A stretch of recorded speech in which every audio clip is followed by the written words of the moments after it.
Assalamualaikum warahmatullahi wabarakatuh. Alhamdulillah, wassalatu wassalamu ala rasulillah. Segala puji dan puja kehadirat Allah subhanahu wa ta'ala, juga salawat dan taslim kepada Nabi besar Muhammad sallallahu alaihi wa alihi wa sahbihi wasallam. Kita banyak bersyukur kepada Allah Bapak Ibu sekalian atas nikmat yang melimpah. Sekali lagi kita adalah hamba-hamba pilihannya. Jadi siapapun di antara kita selama waktu-waktu hidupnya masih ada di atas ketaatan kepada Allah dan keimanan, berarti Allah inginkan kebaikan buat dia. Di dalam sebuah hadis Nabi SAW, beliau bersabda, kalau Allah menginginkan kebaikan pada seorang hamba, Allah akan menggunakannya. Maka kata para sahabat, ya Rasulullah, bagaimana Allah menggunakan hamba tersebut? Kata Nabi SAW, Allah sibukkan dia dengan amal soleh yang dengannya dia meninggal dunia. Dia tidak pernah tahu ajal itu kapan datang. Orang yang lalu-lalang depan rumah sakit jauh lebih banyak daripada orang yang sakit di rumah sakit. Artinya orang yang meninggal sehat lebih banyak daripada orang meninggal sakit. Maka kalau kita meninggal dalam kondisi kita sibuk dengan amal saleh, berzikir, baca Quran, umroh, sholat, apa saja, berarti itu kebaikan tentunya. Dan kalau Allah membenci seorang hamba, Allah sibukkan dia dengan kemaksiatannya, dan dia tidak terfikir untuk taubat, dan akhirnya dia meninggal dalam keadaan su'ul khatimah. Oleh karena itu ini sebuah nikmat yang harusnya kita syukuri kepada Allah subhanahu wa ta'ala. Tinggal pesan kami, setelah pulang dari sini, maka jaga ya stabilitas iman kita. Jaga Bapak Ibu sekalian. Dan sederhana. Dengan memaksakan diri dan menjaga diri untuk ibadah kepada Allah, sudahlah yang lalu-lalu kelalaian kita lupakan, sekarang kita mulai perbaikin ke depan, dan juga kita tutup semua pintu-pintu kemaksiatan, supaya tidak ada hukuman yang datang kepada kita. Sebentar saya sampai ajal datang, dan kita akan saksikan semua janji Allah dan Rasulnya benar. Ya, bagaimana kuburan menjadi taman dari taman surga bagi orang yang patuh, bagaimana jadi lubang dan lubang neraka bagi orang-orang yang kafir. Sebagaimana kita jelaskan waktu Uhud, di depan kuburan para syuhada, dan betul-betul surga dan neraka itu ada depan mata. Dan perlu saya digarisbawahi poin penting, surga sudah ada, neraka sudah ada sebelum manusia diciptakan. Dan dalam sebuah hadis yang sahih kata Nabi SAW, kalau seorang hamba memohon kepada Allah surga, dalam satu riwayat 3 kali, riwayat yang lain 7 kali, maka surga merespon langsung di saat itu, bahwasanya sambil berkata, ya Allah sungguhnya hambamu fulan memohon masuk ke dalamku, maka atau ke dalam surga, masukkanlah ia. Dan kalau seseorang berlindung dari api neraka sehari 3 kali dan riwayat lain 7 kali, maka neraka akan berdoa mengatakan, ya Allah hambamu fulan berlindung dariku atau dari neraka, maka selamatkan ia. Jadi semua ini sudah ada depan mata. Dan pernah ada sahabat terbunuh di perang Khaybar. Perang Khaybar ini Bapak Ibu sekalian, lokasinya saya jelaskan waktu di Uhud, sekitar 183 km dari kota Madinah. Satu waktu bila Allah mudahkan Bapak Ibu bisa ikutin program Umroh Sirah Nabawi kami. Nanti itu memang programnya agak panjang, dia sekitar 12 hari. Kalau kita kan sekarang 9 hari, dia 12 hari. Tapi beberapa titik kita ke lokasi. Nah di antaranya perang Khaybar. Memang kita ke benteng-benteng Yahudi sana, kita ceritakan peperangan seperti kita ceritakan waktu Uhud kemarin. Jadi panjang sekali kita menceritakan tentang jenis peperangan atau kronologis peperangan. Nah di perang Khaybar ini ada satu kejadian unik. Ada satu orang Badui, Arab Badui, dia kebetulan ada di lokasi peperangan. Waktu Nabi SAW mengepung benteng pertama Yahudi namanya Benteng Naim. Nah, waktu dia lihat, karena dia orang Arab, ngerti bahasa Arab, dia lihat sahabat ini sholat, membaca ayat, di malam hari juga didengar baca ayat. Dia ngerti apa yang dibaca nih. Dan dia lihat bagaimana akhlaknya umat Islam, dia tertarik. Dia datang kepada beberapa orang sahabat Nabi dan berkata, kalian ini agama apa? Dijelaskan tentang Islam, tentang Allah, tentang Rasulullah SAW, tentang Al-Quran, surga dan neraka. Orang yang tertarik mau masuk Islam. Dia bilang, saya mau masuk agama kalian. Kemudian juga sempat dia bertanya, apa yang membuat kalian keluar? Kenapa kalian mau berperang? Maka diceritakan, kami berperang adalah untuk menegakkan agama Allah, pahalanya ini dan itu. Kalau kami terbunuh mati syahid, kami akan masuk surga tanpa hisab, bisa menyelamatkan 70 keluarga kami, dan seterusnya. Orang ini mengatakan, saya mau masuk Islam. Kata para sahabat, silahkan ke depan. Di depan itu ada Rasulullah. Pergilah orang ini ke saf bagian depan pasukan, lalu mengatakan, waktu itu kebetulan Nabi baru berhasil menaklukkan benteng pertama Yahudi namanya Benteng Naim. Di situ ada 9 benteng Yahudi, baru yang pertama yang lolos ditaklukan setelah 43 hari dikepung gitu ya. Nabi lagi bagi-bagi harta rampasan perang, orang ini datang mengatakan, ya Rasulullah saya mau masuk Islam. Dipandulah syahadat. Setelah itu Nabi bilang sama yang bagi-bagi harta rampasan perang, kasih orang ini juga. Karena orang ini masuk Islam di saat pembagian harta rampasan perang. Lalu orang itu bilang begini, ya Rasulullah, saya masuk Islam bukan untuk harta ini. Saya masuk Islam supaya saya dapat apa yang sahabat-sahabat Anda ceritakan. Mereka keluar katanya untuk mati syahid. Saya berharap dari benteng Yahudi, karena dia tahu ada 9 benteng Yahudi, Nabi akan serang semua. Dari 8 benteng Yahudi yang sisa itu, nanti ada anak panah Yahudi yang kena di sini, dia tunjuk dadanya sebelah kiri, tembus di sini, ditunjuk bagian belakang, supaya saya mati syahid. Kata Nabi SAW, kalau kau jujur, Allah akan kasih kamu. Kan sudah kita jelaskan di Uhud ya, orang mati syahid hanya akan dikasih yang betul-betul hatinya mau mati. Kalau kita sedikit ragu, udah nggak dikasih mati sama Allah di saat itu, karena mati mulia ini. Masuk meninggal langsung diampuni dosanya, selamat dari siksa kubur, selamat dari timbangan amal hari kiamat, seterusnya lah sampai masuk surga tanpa hisab. Kecuali dia punya utang, utangnya harus dilunasi dulu. Maka kata Nabi SAW, Allah akan kasih kamu kalau kamu jujur. Ya. Kemudian terjadilah kecamuk peperangan yang kedua, di benteng yang kedua. Sistem orang Yahudi di Khaybar, Bapak Ibu sekalian, kalau mereka menyerang karena mereka takut berhadapan dengan muslimin, mereka suka melempar anak panah dari dalam benteng keluar. Makanya tadi orang Arab Badui ini waktu dia lihat penyerangan benteng pertama kan Yahudi lempar-lempar anak panah. Jadi dia bilang, saya berharap anak panah itu ada yang lolos kena saya di sini, ditunjuk dadanya sebelah kiri tembus di sini. Subhanallah, orang yang pertama mati orang ini waktu penyerangan benteng yang kedua. Anak panah Yahudi yang kena dia betul-betul di titik yang dia tunjuk. Kena di situ, lo tembus di belakang, mati syahid. Waktu selesai penaklukan benteng kedua, Nabi SAW kumpulin jenazah, ternyata ada orang itu. Nabi bilang, huwa, ini orang yang tadi ini. Kata para sahabat, iya ya Rasulullah. Maksudnya baru syahadat nih tadi. Orang ini sudah mati. Kata para sahabat, iya ya Rasulullah. Kata Nabi SAW, maha suci Allah, subhanallah, ya maha suci Allah yang telah yang maha benar dengan janjinya. Siapa yang mau lihat penghuni surga yang belum pernah sujud sekalipun, lihat orang ini. Dia baru syahadat lalu mati terbunuh, mati syahid. Lalu apa kata Nabi? Ini yang saya ingin saksi bahasannya. Kata Nabi SAW, ketahuilah surga itu lebih dekat kepada seseorang dari kalian daripada tali sendalnya sendiri. Dan neraka lebih dekat kepada seseorang dari kalian daripada tali sendalnya sendiri. Maksudnya tali sendal itu melekatkan di kaki kita ya. Tali sepatu, tali sendal. Nabi bilang, maknanya adalah kalau kalian patuh aja, beriman, perintah, sholat, puasa, zakat, haji, kerjain aja itu. Jujur, amanah, tanggung jawab, semua jalan ke tugas sebagai suami, sebagai istri, sebagai orang tua, sebagai anak, sebagai tetangga, sebagai kerabat, jalani aja semua, mati pasti masuk surga. Ini nggak ada keraguan. Dan neraka lebih dekat juga. Tinggal zina, bohong, nipu, mencuri, mati masuk neraka, selesai. Nah seperti itulah. Oleh karena itu Bapak Ibu sekalian, saya ingin titik beratkan di awal pertemuan kita, coba kita bersabar teman-teman sekalian dalam mengerjakan ketaatan. Dengan penuh keyakinan kalau kita akan dapat benar apa yang dijanjikan, dan tinggalkan maksiat dengan penuh keyakinan juga kita akan selamat daripada mara bahaya yang sudah diancamkan. Nah kurang lebih seperti itu. Nah sudah kami janjikan di Madinah, sesi kedua kita, karena kajian ini kayak bernyambung satu sama yang lain. Waktu di Madinah, kita bahas sayap kehidupan yang pertama yaitu syukur. Selalu lisan kita mengatakan Alhamdulillah, Alhamdulillah ya, kepada Allah SWT, maka Allah benar dengan janji dalam surah Ibrahim, surah 14 ayat 7, potongan ayat, la in syakartum la azidannakum. Kalau kalian bersyukur pasti aku akan tambah. Sekarang kita bahas sayap kehidupan yang kedua. Dan saya sudah bilang waktu itu, kalau dua sayap ini berimbang, kehidupan kita akan stabil. Ya, yaitu bersabar di saat ada ujian. Nah, ini harus berimbang ya. Tidak akan berimbang kehidupan kita, kalau ada nikmat, ada pekerjaan, ada pasangan hidup, ada makanan, ada minuman, kita bersyukur. Tapi begitu diuji sedikit sama Allah, cuma flu, cuma demam, udah berkeluh kesah. Maka ini berarti tidak sabar dia, tidak berimbang hidupnya. Seperti pesawat cuma satu sayapnya, ya, nggak berimbang.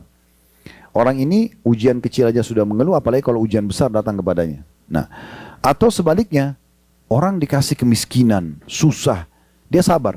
Tapi begitu Allah bukain rezeki, udah mulai ada pekerjaan, lupa, lalai. Seperti kasusnya Qarun. Qarun itu dulunya orang soleh dari Bani Israel, ya, yang biasa kita bilang Indonesia harta karun. Nah, Qarun itu nama dia. Qarun ini nama satu orang di masa itu pengikutnya Nabi Musa yang sangat soleh, miskin dia. Lalu dia bilang kepada Nabi Musa, tolong berdoa sama Allah supaya saya diberikan kekayaan. Lalu Nabi Musa berdoa agar Allah berikan dia kekayaan, lalu diberikan kemahiran bisa bisnis emas, dari kecil sampai menjadi orang yang paling kaya raya di Bani Israel. Dan uniknya, dia sepakat dengan Fir'aun untuk membunuh Nabi Musa. Dia bukan cuma kufur kepada Allah, tapi dia sepakat dengan Fir'aun untuk membunuh Nabi Musa. dia yang tidak mau bayar zakat dan segala macam hal yang dilakukan. Maka Allah Subhanahu wa taala membinasakan dia, ditenggelamkan semua dia dengan hartanya, dan Nabi Musa mengatakan untuk ditenggelamkan. Bani Israel tahu di mana istananya, tahu hartanya semua yang tertimbun, maka mereka ada yang mencoba gali, ya. Siapa tahu dapat hartanya Qarun, karena dia kalau keluar semua dengan emas-emasnya, dengan perhiasannya, dengan dayang-dayangnya, maka kata Nabi Musa alaihissalam, Allah berfirman, harta itu tidak akan pernah ditemukan selamanya. Sudah Allah tutup. Makanya harta tertimbun kita bilang harta karun, gitu ya. Nah seperti itu. Nah Qarun ini, dia waktu beribadah, miskin dia sabar. Tapi begitu Allah bukain pintu rezeki, oh dia kufur. Nah ini karena dia tidak punya sayap syukurnya. Dia bisa sayap sabarnya. Makanya kita membahasakan dua sayap kehidupan. Selama ini Bapak Ibu punya, maka stabilitas hidup kita akan aman. Oke? Kita sudah rincikan kemarin masalah syukur, sekarang kita bahas masalah sabar. Bapak Ibu sekalian, pertama saya mau sampaikan dulu poin ini. Ini kita perlu luruskan ya, persepsi di masyarakat kita. Jangan pernah gunakan kata-kata sabar ada batasannya. Pernah dengar gak? Itu tidak boleh ada di kamus kita. Karena sabar balik, tidak ada batasnya. Ya. Karena selama Bapak bilang, jangan ganggu saya terus loh, sabarnya ada batasnya. Berarti itu bukan sabar namanya. Itu, ya. Itu dulu yang pertama. Sebagaimana kita luruskan waktu kasus syukur, mulai sekarang kalau capek, lapar, ngantuk, sakit, bilang apa? Alhamdulillah. Jangan berkeluh kesah. Karena semua pasti ada baiknya. Allah menakdirkan semuanya baik. Walaupun itu sebagian orang memandangnya buruk. Ya. Allah datangkan sakit supaya kita tahu nikmat sehat. Gitu kan. Allah datangkan capek supaya tahu nikmatnya istirahat. Allah datangkan lapar supaya tahu nikmatnya makan. Allah datangkan haus supaya nikmatnya minum. Itu semua luar biasa. Begitu juga dengan ujian kalau datang. Maka Bapak Ibu sekalian kita harus memahami baik-baik tentang masalah sabar ini. Jadi hapus dulu persepsi sabar punya batasan. Karena iman tidak ada batasannya. Sebagaimana Allah juga bilang tentang orang-orang sabar, innama yuwaffas sabiruna ajrum bighairi hisab. Orang-orang yang sabar nanti hari kiamat akan dibalas tanpa ada batasan. Itu yang pertama. Ya, ini persepsi dibaiki ya. Jadi mulai sekarang pulang tidak ada lagi namanya sabar punya batasan. Sabar memang tidak ada batasannya. Yang kedua, ujian kalau datang memang menyakitkan. Bukan ujian namanya kalau tidak menyakitkan. Diganggu orang, difitnah orang, digibah orang, disakiti orang. Nah memang begitu. Lalu kita bersabar. Itu baru namanya sabar. Kalau nggak diganggu orang berarti bukan ujian. Ya. Jadi semua ujian pasti nggak suka kita, nggak enak. Sakit itu nggak enak, diganggu orang nggak enak. Tapi memang balasannya luar biasa. Yang ketiga, ujian itu Allah datangkan lebih sedikit daripada ya nikmat. Sebagai contoh, Bapak Ibu sekarang anggaplah kita hidup 30 tahun, 40 tahun, 50 tahun. Ada Masya Allah umur sudah 70, 80 tahun yang gitu sama kita. Sekarang coba Anda hitung secara persentase. Dari umur kita sekarang semua ini masing-masing muhasabah, introspeksi dirinya sendiri, mana lebih banyak, sehat atau sakit? Otomatis sehat, gitu kan? Artinya apa? Allah datangkan ujian itu, Allah tahu kapasitas kita. Tapi kita harus adil melihat memang Allah datangkan hanya untuk menguji kita. Kau punya Tuhan loh. Dan ujian itu datang untuk membuat kita lebih dekat kepada Allah. Kita jadi mau lebih munajat. Kadang-kadang kalau ujian datang Bapak Ibu sekalian, kita bisa tetesin air mata yang tidak bisa kita tetesin kalau kita lagi ada nikmat. Kita mungkin bisa lebih nikmat sujud, lebih mau bertaubat kepada Allah, menyadari kesalahan kita kalau lagi ada ujian daripada kita sedang ada nikmat. Itu mahal sekali ya. Itu saya melihat ujian-ujian di lapangan ini adalah sekolah pengalaman yang paling mahal. Gratis dan langsung dibimbing oleh Allah Subhanahu wa taala. Dan jangan lupa di saat ujian datang Allah menyiapkan untuk kita perangkat-perangkat. Makanya ada saja orang yang membantu kita, ada orang yang menemani kita, kita dapat jalan keluarnya. Dan Allah pastikan dalam Al-Quran menggunakan harfut ta'kid. Huruf yang digunakan untuk memastikan sesuatu, inna. Ya, dalam bahasa Arab. Inna dan saudara-saudaranya, anna, lakinna, ini semua sama. Itu adalah harfut ta'kid. Huruf yang digunakan untuk memastikan informasi sesudahnya adalah pasti. Makanya Allah bilang inna ma'al usri yusra. Pasti setelah kesulitan ada kemudahan. Diulangi lagi ya 2 kali. Bahwasanya pasti setelah kesulitan ada kemudahan. Jadi tidak ada keraguan dalam masalah-masalah seperti ini. Nah ini juga perlu digarisbawahi. Kalau kita lihat juga misalnya lapar. Ini di Madinah saya kasih contoh. Kita setiap hari lapar kan? Berapa lama kita lapar? Paling lama 5 menit, 10 menit. Gitu kan? Kan kita bisa langsung cari makanan, kita kunyah. Tapi setelahnya, berapa lama kita kenyang? Sekarang tadi kita sebelum makan siang misalnya kita lapar. Sekarang kita habis makan, saya yakin kita tidak makan sampai besok pun aman-aman saja. Artinya, ujian laparnya 5-10 menit, kalau kita makan, kenyangnya 5-6 jam. Mana lebih banyak sekarang? Lebih banyak nikmatnya, kan gitu. Kan seperti itu. Nah ini harus kita fair Bapak Ibu sekalian melihat. Dan harus kita bahasakan pada diri kita sendiri. Supaya menepis persepsi syaitan seakan-akan Allah tidak perhatian sama saya. Kenapa orang itu lebih banyak? Padahal nikmat Allah terlalu banyak sama dia. Ini penting ya. Poin yang keempat. Besarkan nikmat Allah di dalam diri kita. Kecilkan ujian yang ada. Bisa, kita yang buat itu. Kalau Bapak Ibu lagi minum minuman, setiap teguknya atau lagi makan, besarkan nikmat itu. Bagaimana kita menikmatinya? Ya, kita kalau lihat ada orang makan dan dia nikmati setiap sendoknya, ya, setiap tegukannya, pasti kita pun kadang-kadang tertarik mau makan dan minum karena lihat dia menikmatinya. Nah itu sebenarnya dia besarkan nikmat itu. Kita kalau pakai baju, oh nikmat kita besarkan. Dengan cara, tipsnya adalah jangan lihat orang yang lebih baik dari kita. Kata Nabi SAW, kalau kalian sedang diberikan nikmat, jangan lihat orang yang di atas kalian, lihat orang yang di bawah kalian. Kita punya motor, lihat orang yang pakai sepeda. Kita pakai sepeda, lihat orang yang jalan kaki. Kita jalan kaki, lihat orang yang puntung kakinya atau stroke, gitu ya. Jangan kita punya motor, lihat orang yang punya mobil. Atau kita punya mobil tahun 2023, kita lihat orang yang punya 2025. Kita tidak akan pernah bersyukur karena lihat orang yang di atas.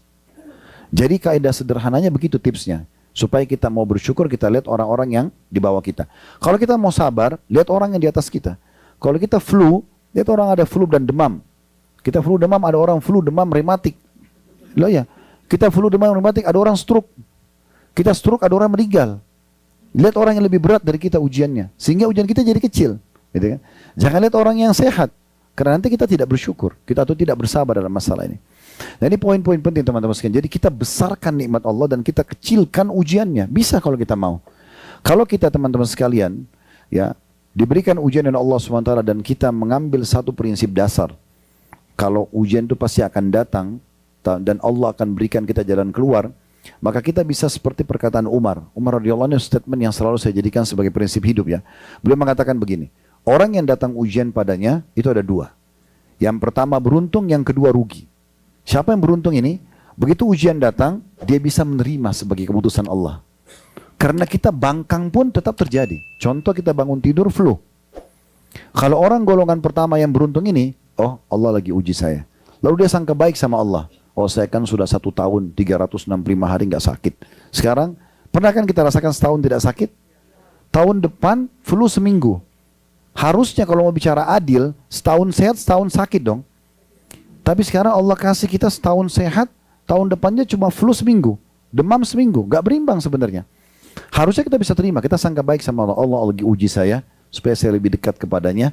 Ya udah saya juga bisa dapat pahala sabar. Jadi dia bisa terima takdir Allah. Kalau kita rasionalkan tapi tidak bisa disamakan Allah dengan makhluk. Kalau kita kerja di satu perusahaan, pimpinan perusahaan mengeluarkan satu keputusan, wewenang. Itu hak dia sebagai pemilik perusahaan. Kita protes, kita bisa dikeluarkan. Kita terima, kita bisa tetap langgeng di perusahaan. Sederhana sekali. Keputusan Allah jauh lebih baik daripada tentunya. Allah sangat sayang dengan kita dan Allah menentukan keputusan demi kebaikan kita. Karena Allah tidak butuh dengan ibadah kita. Jadi akhirnya kita menerima takdir Allah itu mudah melaluinya, kata Umar. Orang yang kalau diuji sama Allah dia bisa terima, dia mudah melalui. Sekarang kita bangun pagi flu, oh Allah lagi uji saya. Dia jadi lapang dada menerimanya, dia mudah melaluinya. Kan? Kemudian dia akan menerima atau dia mendapatkan jalan keluarnya. Sudah tinggal ikhtiar, minum teh hangat, minum obat, nikmati prosesnya selesai. Karena pahala sabar hanya didapatkan kalau ada ujian. Golongan kedua yang rugi, siapa mereka? Begitu datang ujian, berkeluh kesah. Menyalahkan takdir. Coba semalam saya tidak dinginkan AC, saya tidak flu. Coba semalam saya duduk pakai selimut, saya tidak akan sakit. Dia melawan sesuatu yang sudah terjadi. Gimana caranya? Udah terjadi. Gitu kan? Tabrakan mobilnya, coba tadi kalau saya tidak keluar dari rumah. Kan memang kita tidak tahu. Allah takdirnya gitu ya. Nah akhirnya dia menolak takdir keputusan Allah, maka dia berdosa, dia sulit melaluinya, dan dia tidak temukan jalan keluarnya. Nah tinggal kita pilih yang mana. Ini pembukaan kita Bapak Ibu sekalian dalam masalah sabar. Baik, saya mau mulai Bapak Ibu sekalian dengan eh, poin penting ya, yaitu tentang definisi sabar.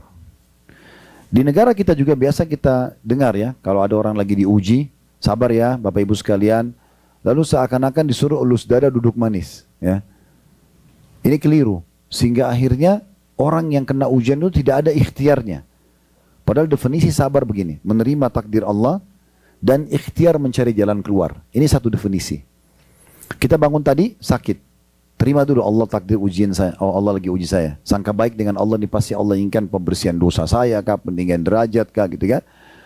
Supaya saya lebih banyak munajat dengannya. Kemudian kita ikhtiar, tetap ikhtiar. Orang yang ke dokter itu bukan tidak sabar. Orang yang minum obat bukan tidak sabar. Itu justru orang yang sabar.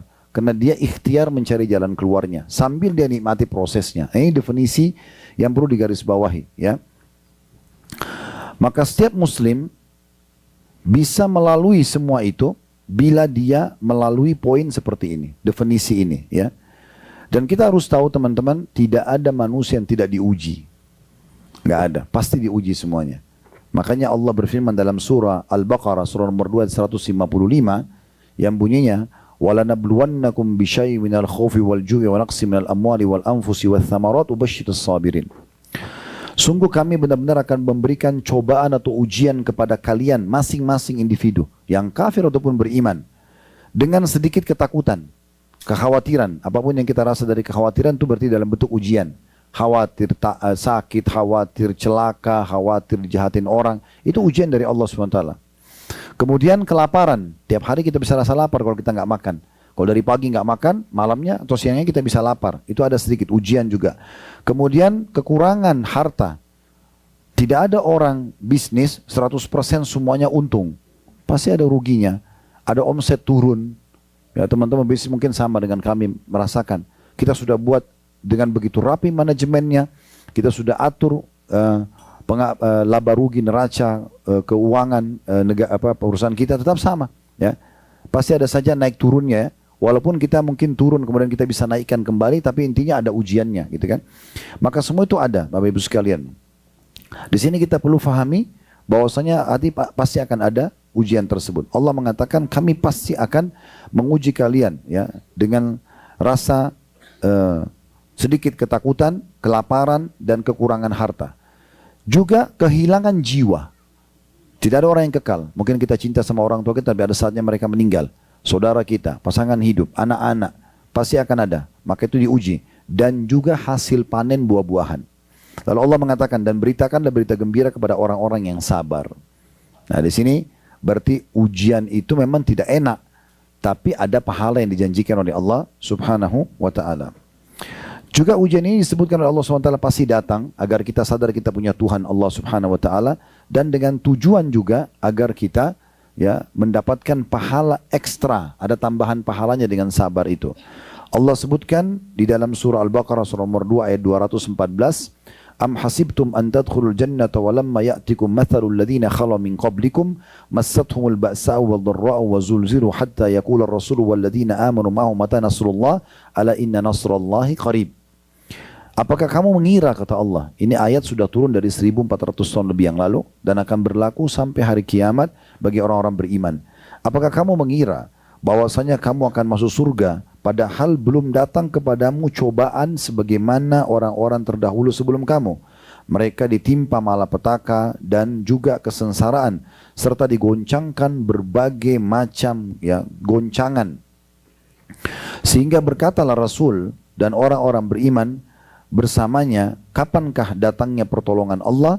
Lalu Allah menjawab, ingatlah sesungguhnya pertolongan Allah itu dekat. Jadi di sini ayat ini kita bisa Al-Baqarah 214, Allah pasti uji orang-orang beriman itu.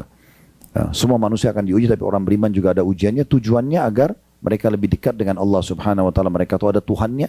Kalau kita ada nikmat yang ciptakan kita Allah, yang ciptakan nikmat itu Allah, yang bisa pertahankan hanya Allah. Kalau kita ada ujian yang ciptakan kita Allah, yang ciptakan ujian itu Allah, yang bisa memberikan jalan keluar hanya Allah. Nah ini poinnya agar kita lebih dekat kepadanya. Kemudian juga dalam firman Allah Subhanahu Wa Taala dalam surah Al-Ankabut surah nomor 29 ayat 2 dan ayat 3, ahasiban nasu an yutraku an yaqulu amanna wa hum la yuftanun.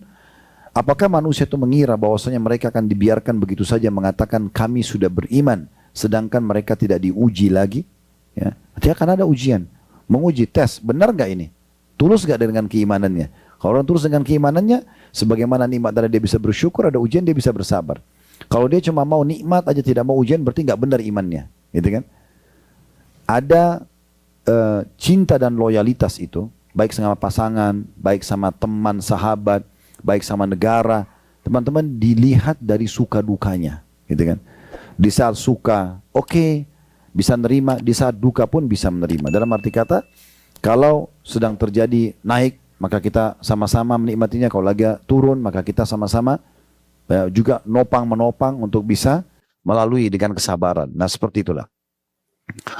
Kemudian juga Allah Subhanahu wa taala itu tadi dalam Al-Ankabut ayat 2-nya, apakah ya manusia mengira bahwasanya mereka akan dibiarkan mengatakan kami beriman sedang mereka tidak diuji? Ayat 3-nya, walaqad fatanna alladziina min qablihim fala ya'lamannallahu alladziina shadaqu wa la ya'lamannal kadzibin.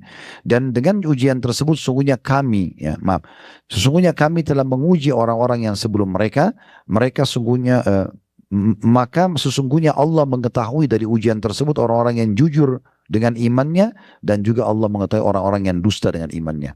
Ya. Kemudian dalam hadis Sa'id radhiyallahu anhu beliau mengatakan, qala ya Rasulullah ayyun nasi asyaddu bala'an? Qala sallallahu alaihi wasallam al-anbiya. Sa'id radhiyallahu anhu berkata, ya Rasulullah, siapakah manusia yang paling berat ujiannya? Maka kata Nabi SAW, para nabi-nabi. Summal amsal fal amsal. Lalu orang yang mendekati iman nabi dan yang mendekati iman-iman orang tersebut. Fal yubtalal rajulu ala hasb dinihi. Seseorang akan diuji sesuai dengan kekuatan agamanya. Fa in kana dinuhu sulba ishtadda bala'u. Kalau agamanya kuat, maka lebih berat juga ujiannya. Wa in kana fi dini riqqa, kalau agamanya lemah, imannya lemah, ubtuliya ala hasb dinihi, maka akan diuji sesuai dengan kadar imannya. Fama yabrahul bala'u bil abdi hatta yatrukahu yamshi 'alal ardi ma 'alaihi khati'ah. Seseorang hamba terus ada ujian dalam hidupnya sampai Allah tidak membiarkan dia jalan di muka bumi kecuali sudah bersih dari semua dosa. Diriwayatkan oleh Tirmidzi dan juga Ibnu Majah. Artinya ujian itu datang Bapak Ibu sekalian dengan tujuan untuk menyempurnakan hidup kita. Kalau sebuah cuplikan film tidak ada penjahatnya, laku nggak kira-kira? Enggak. Siapa yang tidur nih? Saya mesti seperti akadnya tadi. Kenapa di film itu ada penjahat? Kenapa harus ada penjahatnya? Karena nggak seru kalau nggak ada. Itu ujian sebenarnya, ya. Dan jagoannya dianggap hebat kalau dia berhasil melalui penjahat-penjahat tersebut. Sebenarnya begitu. Saya bukan dukung nonton film, jangan nonton film ya. Tetapi ini saya kasih ilustrasinya biar mudah difahami. Nah, kehidupan kita seperti itu. Kalau nggak ada orang yang ganggu kita sama sekali, nggak seru kehidupan sebenarnya. Tapi kalau datang orang begini senyum aja, ada pahala nih. Begitu saja. Saya gitu kalau ada ujian, terbuka lagi nih. Ini proposal baru masuk nih. Ini kalau saya sabarin, selesai. Mirip dengan ada orang minta sedekah, ini proposal dari Allah nih. Bantu ini, sana terbuka rezekinya. Nah, gitu loh. Kita pahami dengan cara seperti itu. Jadi lebih mudah, lebih simpel gitu ya. Nah, seperti itu Bapak Ibu sekalian. Nah, juga poin penting di sini. Saya waktu jelaskan hadits ini, di beberapa kajian kami ada beberapa anak muda muslim datang mengatakan, Ustaz, saya kalau dengar hadits ini saya takut menambah iman saya. Karena dalam hadits ini kan orang kalau kuat imannya berat ujiannya.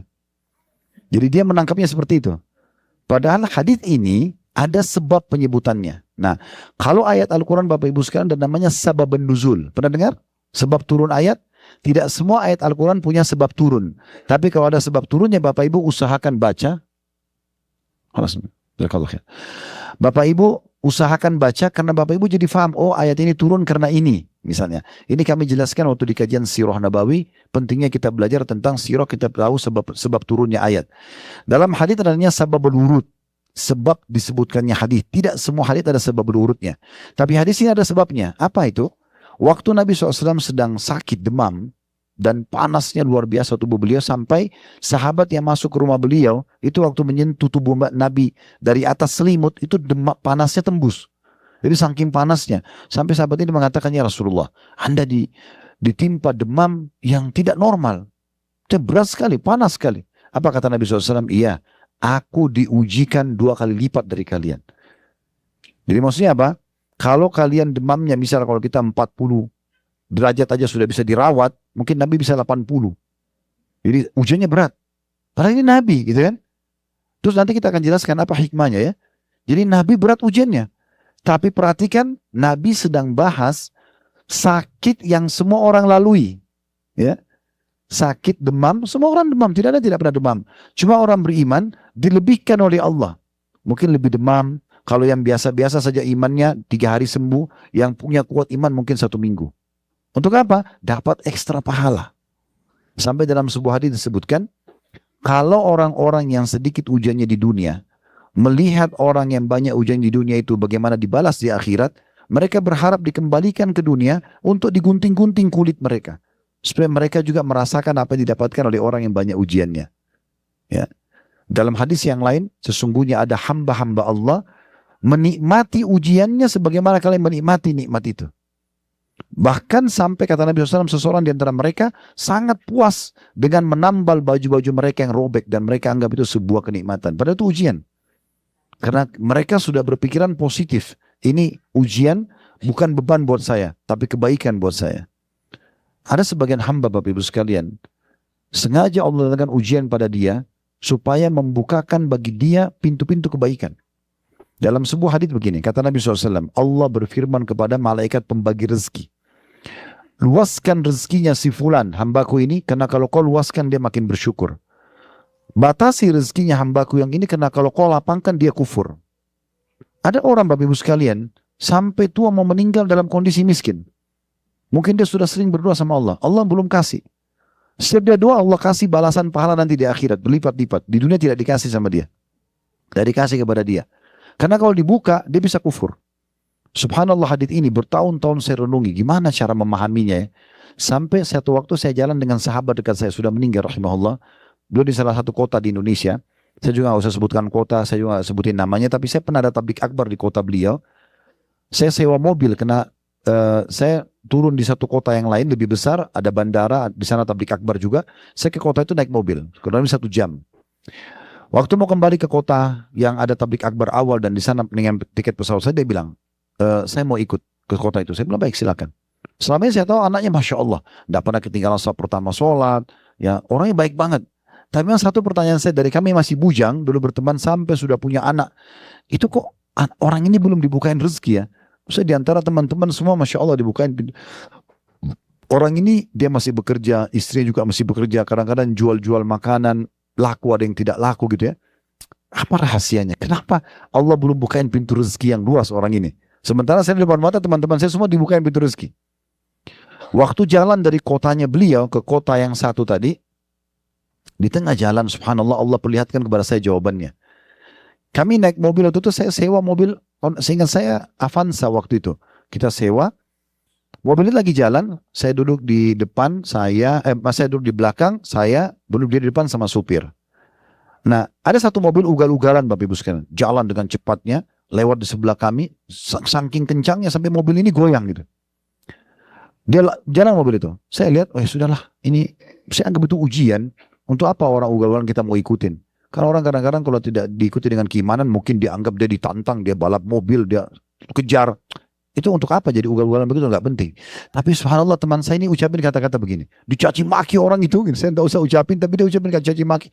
Saya sampai kaget melihat, sekian tahun saya berteman, saya nggak pernah lihat mulutnya setajam itu ya. Tapi saya seperti dapat jawabannya. Oh, di sini jawabannya nih. Dia baru naik mobil sewa, udah bisa caci maki orang. Ini kalau dibukain pintu mobil Mercy atau Alphard ini gimana caci makinya orang gitu. GMC. Tapi kita di Indonesia GMC belum masuk. Masih build up kalau di Indonesia. Tapi saya dapat jawabannya. Berarti orang ini memang Allah tahu kalau dibuka bentuknya mungkin dia berubah ini. Sampai meninggal dia begitu dalam kondisi yang sama, akhirnya dia meninggal dalam keadaan baik. Jadi memang ada, Allah itu memperhatikan hamba-hamba dan Allah tahu bagaimana. Ya, seperti itu kurang lebih gambarannya. Nah, jadi kalau ujian, saya kembali tadi kepada anak-anak muda yang bilang, Ustaz, saya takut nanti saya diuji kalau iman saya kuat. Saya bilang, pertama hadits ini punya sebab berurut, sebab disebutkannya. Nabi lagi demam, Kemudian sahabat bertanya, ya Rasulullah, Anda demam tidak normal seperti biasanya? Nabi bilang, iya, karena saya diuji 2 kali lipat dari kalian. Nabi sedang bahas demam yang semua orang pasti kena.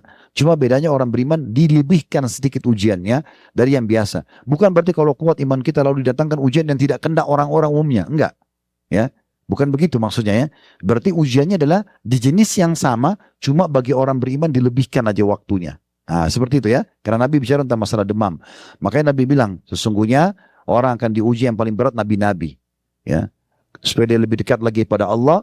Ini hikmahnya, lebih banyak berdoa dan bermunajat, ya, diuji kesabarannya, kemudian keimanannya, kejujurannya, kemudian baru dia mendapatkan pahala maksimal dan tetap Allah berikan jalan keluar. Lalu sesuai dengan urutan imannya seseorang. Nah, seperti itu. Bapak Ibu sekalian, orang-orang beriman memang punya standarisasi, ya. Standarisasinya itu adalah hadis Nabi SAW, ajaban di amri mu'min, sungguh mengagumkan perkara orang-orang beriman, inna amrau kullahu khair, semua perkara hidupnya baik kalau orang-orang beriman. Walaysa dzaka li ahadin illa lil mu'min, dan itu tidak dimiliki kecuali untuk oleh orang-orang beriman. In asabathu sarra syakar, kalau diberikan nikmat dia bersyukur, fakana khairan lah, dan itu baik buat dia. Wa in asabathu darra sabar, fakana khairan lah, kalau dia diberikan ujian maka dia bersabar dan itu lebih baik buat dia. Ya, jadi tidak dimiliki kecuali orang-orang beriman. Kemarin di Madinah sempat saya singgung hadits ini dan saya bilang, masih ingat ya, levelnya orang-orang Bapak Ibu sekalian yang di kalangan manusia yang dalam menghadapi masalah, yang pertama adalah yang paling buruk, semuanya hidupnya keluhan. Begitu kita ketemu, kalau perempuan misalnya suaminya semuanya buruk, pembantunya buruk, rumahnya buruk, tidak ada satupun yang baik. Atau bapak-bapak ketemu semuanya buruk, istrinya buruk, semuanya buruk, tidak ada yang baik. Maka ini orang level yang paling rendah dan ini tidak ada nilainya di sisi Allah SWT. Karena semua bagi dia, nikmat yang sudah ada, pasangan hidupnya, anaknya, rumahnya, pembantunya, semuanya buruk. Ya. Di atasnya standar adalah yang hadis baru tadi kita sebutkan. Ada nikmat dia bersyukur, ada ujian dia bersabar. Ini standar. Ada level lebih baik daripada itu. Diberikan nikmat bersyukur, diberikan ujian dia juga bersyukur. Kita sudah jelaskan waktu di Madinah, ingat ya. Beranjak daripada hadis disebutkan bahwasanya Nabi SAW dikatakan kalau sedang mendapatkan nikmat, beliau mengatakan alhamdulillahilladzi bi ni'mati tatimmus shalihat. Segala puji dan puja kehadirat Allah yang semua kenikmatan, yang semua kebaikan tersempurnakan dengan izinnya, ya. Dan kalau ada ujian, beliau mengatakan alhamdulillah ala kulli hal. Segala puji dan puja kehadirat Allah dalam setiap keadaan. Nah, ini level tertingginya, ya. Sebagaimana juga kami jelaskan waktu di Madinah, level tertinggi dalam ibadah, ya, adalah Bapak Ibu beribadah kepada Allah bukan lagi mengejar keutamaannya. Kalau yang standarnya kita kejar keutamaan. Kemarin untuk kita pertama mau umroh di mana sih, saya kan bilang, kita akan sebutkan keutamaan umroh supaya Bapak Ibu termotivasi. Ini memang standarnya. Kita sholat karena kita mau dapat balasannya. Kita sedekah karena kita mau dapat balasannya. Itu standar. Tapi ada level di atasnya. Kita ibadah bukan lagi mengejar balasannya, tapi sebagai tanda syukur kepada Allah. Makanya Nabi SAW dikatakan dalam hadis, beliau sholat malam sampai kedua kaki beliau pecah-pecah, dan Aisyah mengatakan, ya Rasulullah, apakah anda mengerjakan ini sementara dosa anda yang lalu dan akan datang sudah dimaafkan? Apa beliau bilang, afala akunu abdan syakura, apakah aku tidak bisa menjadi hamba yang bersyukur? Jadi Nabi bukan lagi mengejar keutamaan sholat malam. Bukan Nabi bilang supaya saya dapat surga, supaya saya dapat pengampunan, supaya doa saya diijabah. Itu tidak dipikir lagi oleh Nabi. Tapi saya beribadah karena sebagai syukur. Allah sudah ciptakan saya, Allah sudah berikan saya banyak nikmat, saya mau ibadah untuk itu. Nah, kalau Bapak Ibu ibadahnya karena bersyukur, kita sudah tidak ada lagi pamrihnya. Mau ngantuk tetap sholat malam, mau butuh tetap kita sedekah. Begitu, jadi selalu sudah berbeda karena sudah syukur yang kita jadikan sebagai target. Baik, Ali bin Abi Thalib mengatakan tentang sabar, as-sabru minal imani bimanzilatir ra's minal jasad. Ketahuilah, sabar itu, ya, dalam kehidupan seseorang itu seperti ibarat kepala di jasad. Kita tahu kalau tidak ada kepala tidak ada kehidupan, tidak ada fungsi anggota tubuh yang lain. Kata Ali, sabar itu ibaratnya seperti kepala dari jasad. Wala imana liman la sabra lahu. Tidak ada keimanan bagi orang yang tidak bersabar. Ya, jadi kalau kita mau lihat orang ini imannya bagus atau tidak, lihat pada saat dia diuji, bersabar nggak dia? Dia bisa terima nggak sebagai keputusan Allah Subhanahu Wa Taala? Ini keputusan Allah, terima nggak? Gitu kan? Sabar. Saya kemarin subhanallah waktu kasus yang sudah menasional di mana-mana, saya tidak tahu apa hikmah Allah Subhanahu Wa Taala. Pas saya pergi ke Blok M, ada yang tanya, Ustaz masih ngisi taklim Ustaz? Ya, ada berita begini, kenapa nggak isi taklim? Jalani aja biasa. Di situ justru diuji. Dan saya bilang, sebagai jawabannya, Allah seringkali ya atau kadang-kadang mendatangkan dalam kehidupan kita sebuah praktek dari teori yang kita ketahui supaya diuji benar-benar. Nih, ujiannya sekarang depan mata nih. Sabar nggak ini? Nah, di perang Uhud kemarin kita sempat ceritakan. Di perang Badar, berita tentang apa? Orang mati syahid, ya. Kemudian malaikat turun. Maka banyak yang termotivasi di Madinah waktu itu. Orang mau mati syahid juga. Sampai menjadi buah bibir di Madinah waktu sudah perang Badar selesai. Nanti kalau ada perang lagi Rasulullah, kami akan mati syahid. Itu hampir semua laki-laki Madinah bicaranya begitu. 1 tahun kemudian Allah jadikan perang Uhud. Dan waktu 43 pemanah turun dari bukit pemanah yang kemarin kita naik, kan banyak umat Islam jadi korban, mati.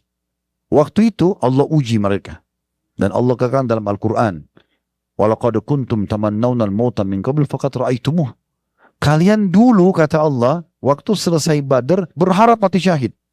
Teriak-teriak, saya akan mati syahid, saya akan perang. Nah sekarang kalian lihat depan mata, coba mana? Ya begitu.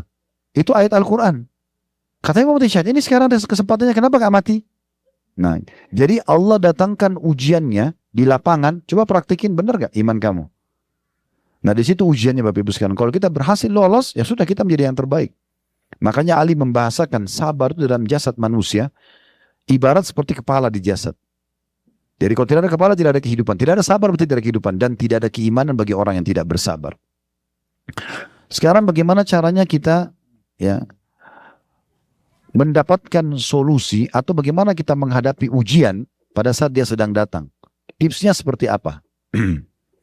Yang pertama Bapak Ibu sekalian, dari susunan tulisan yang kami susun ya, kita harus menerima dulu takdir Allah Subhanahu wa taala dan introspeksi diri. Ya. Bila ada dosa dan kita masing-masing tahu apa dosa yang kita lakukan, maka cobaan jadi pembersihnya. Kalau dia bisa menerima itu sebagai keputusan Allah. Dan bila tidak ada dosa, maka pastikan ada sebuah janji yang sangat besar di ujung daripada ujian tersebut. Segala sesuatunya kalau sudah punya garis start, berarti ada garis finish. Kita lahir di muka bumi ini ada garis startnya kan? Ada finishnya, kita akan mati.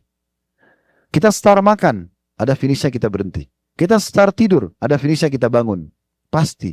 Maaf, buang air besar, buang kecil. Kita start, ada finishnya. Gak bisa tidak. Semua begitu. Sama ujian. Ada startnya, ada finishnya. Nah, di tengah-tengahnya inilah ujiannya itu. Orang yang lomba lari teman-teman sekalian, kalau dia bersabar, capek, dia letih. Tapi semua rivalnya sama.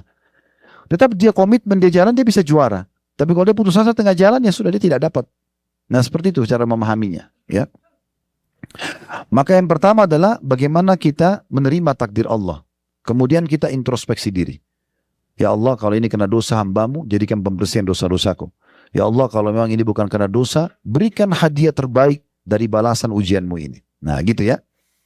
Kata Nabi SAW diantaranya, kalau kita nikmati prosesnya, dalam hadis riwayat Tirmidzi, ma yazalul bala'u bil mu'mini wal mu'minati fi nafsihi wa waladihi wa mali hatta yalqa Allah wa ma alaihi khati'ah.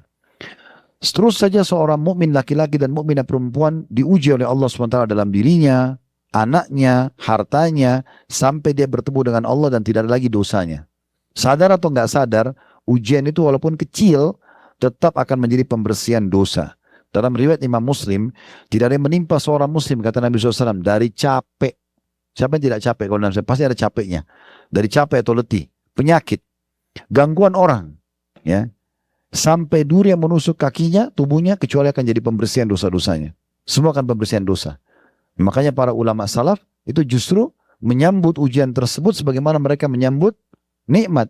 Nikmat tinggal disyukuri supaya bertambah, ujian untuk mengangkat derajatnya, membersihkan dosa-dosanya. Nah seperti itulah.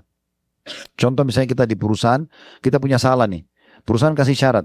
Bapak Ibu kalau mau saya putihkan, kata pemilik perusahaan, saya putihkan kesalahannya supaya semua fasilitas bisa kembali, Anda harus lembur 3 hari. Ujian bukan? Ujian. Nah seperti itu. Ya Allah membahasakan, udah kamu kan saya sakitkan 1 minggu, tapi bersih dosamu 1 tahun. Itu kan sederhana sekali ya. Toh juga fa inna ma'al usri yusra, jelas sekali. Akan ada, sebagaimana start ada, finishnya ada. Kemudian dalam hadis yang lain dari Ummu Ala radhiyallahu anha, beliau mengatakan faqad a'adani Rasulullah sallallahu alaihi wasallam wa ana maridah Ummu Ala seorang wanita radhiyallahu anha, beliau mengatakan, satu hari saya sakit dan saya dijenguk oleh Nabi sallallahu alaihi wasallam. Faqala sallallahu alaihi wasallam, ya, abshiri ya ummi Ala, fa inna marad al-muslim yudhibu Allahu bi khatayahu kama tudhibu an-naru khabath adh-dhahabi wal fiddah. Hadis riwayat Tirmidzi atau riwayat Abu Daud. Kata Nabi SAW pada saat menjenguk Ummu Ala mengatakan, terimalah berita gembira wahai ibunya Ala, sesungguhnya penyakitnya seorang muslim itu akan benar-benar membuat Allah menghilangkan dosa-dosanya sebagaimana api membersihkan karat emas dan juga perak. Jadi semua ujian itu akan menjadi pembersihan dosa-dosa. Dan kita tahu teman-teman, kalau dosa kita diputihkan, ya, kesalahan kita dihapus oleh Allah SWT, maka kita akan mendapatkan minimal dua manfaat. Yang pertama manfaatnya adalah kita akan selamat dari hukuman penyebab dosa itu. Kan kalau dosa itu kan pelanggaran konsekuensinya hukuman, kan gitu. Hukumannya dihilangkan. Yang kedua, semua fasilitas, nikmat berkurang karena ujian akan diangkat. Ya. Misalnya tadinya Bapak Ibu melanggar nih peraturan kantor, lalu kena pelanggaran tersebut kita dapat SP, anggaplah SP1, surat peringatan pertama gitu ya. Dan dengan itu berarti untuk bulan ini bonus tidak didapatkan. Tapi begitu perusahaan putihkan, tidak masalah, SP1 kita anggap selesai di pemutihan, tapi syaratnya Anda lembur 3 hari, setelah itu fasilitasnya kembali. Semua bonus bisa didapatkan. Nah seperti itu kurang lebih rasionalnya. Ini supaya mudah difahami. Abu Sa'id Khudri radhiyallahu anhu mengatakan, aku mendengarkan Rasulullah SAW bersabda, tidaklah seseorang mukmin ditimpa sakit, letih, demam, sedih, hingga kekhawatiran yang mengusiknya, melainkan Allah akan mengampuni dosa-dosanya. Abdullah bin Mas'ud berkata radhiyallahu anhu, aku pernah menjenguk Nabi SAW dan beliau sangat demam. Nah, aku berkata, wahai Rasulullah, sungguhnya Anda menderita demam yang sangat keras. Maka Nabi SAW mengatakan, benar, sungguhnya aku demam layaknya 2 orang dari kalian yang sedang demam. Abdullah lalu berkata radhiyallahu anhu, apakah dengan begitu Anda juga mendapatkan pahala 2 kali lipat? Kata Nabi SAW, iya benar. Dan ketahuilah, tidaklah seseorang mukmin ditimpa sakit dan yang lainnya, melainkan Allah pasti akan menggugurkan dosa-dosanya dengan ujian tersebut, sebagaimana pohon menggugurkan daun-daunnya. Hadis riwayat Bukhari Muslim. Dalam riwayat lain juga Abu Sa'id Khudri radhiyallahu anhu mengatakan, Nabi SAW bersabda, apabila salah seorang dalam kurung orang-orang yang soleh, laki-laki dan soleha perempuan, diuji dengan kemiskinan, ya, sampai ia tidak menemukan tambalan bantalnya, kecuali ia harus himpun potongan-potongan kain, ya, namun mereka sungguh senang dengan cobaan tersebut, sebagaimana salah dari kalian senang dengan apapun yang memewahkan atau dari kemewahan yang dirasakan. Hadis riwayat Ibnu Majah dan juga ya disahihkan oleh beliau. Ini yang pertama ya. Yang kedua, Bapak Ibu sekalian, kita berharap cinta dan balasan dari Allah Subhanahu wa taala. Kalau Allah uji kita, berarti Allah cinta, beda dengan makhluk ya. Kalau makhluk kadang-kadang mengetes kita, itu bukan untuk dia cintai. Bisa saja karena untuk cintai, bisa saja memang karena dia tidak suka sama kita. Tapi kalau Allah menguji kita, murni karena Allah ingin mencintai kita.